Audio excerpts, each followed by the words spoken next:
विष्णु, मेरे पास आओ बेटा। जी बाबूजी, मैं यहीं पर हूँ आपके पास।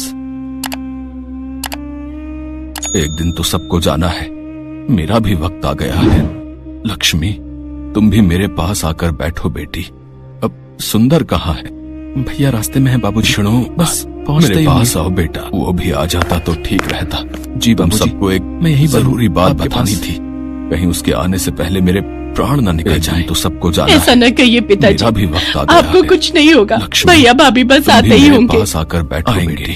जरूर आएंगे। सुंदर कहाँ है? पर मेरे चले जाने के बाबूजी बस और आते ही अपना हिस्सा मांगेंगे। वो भी आ जाता तो ठीक रहता। उन दोनों तुम सबको एक जरूरी बात बतानी थी, कहीं उसके आने से पहले मेरे एक प्राण न निकल जाए। ऐसा न कहिए पिताजी, अब जो मैं बताने आपको कुछ नहीं होगा। भैया भाभी बस आते ही होंगे। आएंगे, मैंने जरूर आएंगे वो। मैंने पर मेरे चले इस जाने तरह के बाद बंसीलाल स्वर्ग से हार गए और उनकी बात अधूरी ही रह गई। विष्णु और लक्ष्मी फूट फूट कर रोने लगे। बहुत भोले। बंसीलाल के दो बेटे थे। दोनों बड़े बेटे का नाम सुंदर और उसकी पत्नी मालती थी, जबकि विष्णु उनका छोटा बेटा था और उसकी पत्नी लक्ष्मी थी। बंसीलाल हमेशा से विष्णु के घर पर ही रहते थे। विष्णु और लक्ष्मी इस तरह बंसीलाल स्वर्ग से हार गए, जबकि सुंदर और मालती को तो हमेशा से बस बंसीलाल की जमीन जायदाद से ही मतलब था। बंसीलाल जैसा कि बंसीलाल ने कहा था, बेटे का नाम की मौत के बाद और उसकी पत्नी मालती पहुँचे, जबकि विष्णु उनका छोटा बेटा था और उसकी पत्नी लक्ष्मी थी।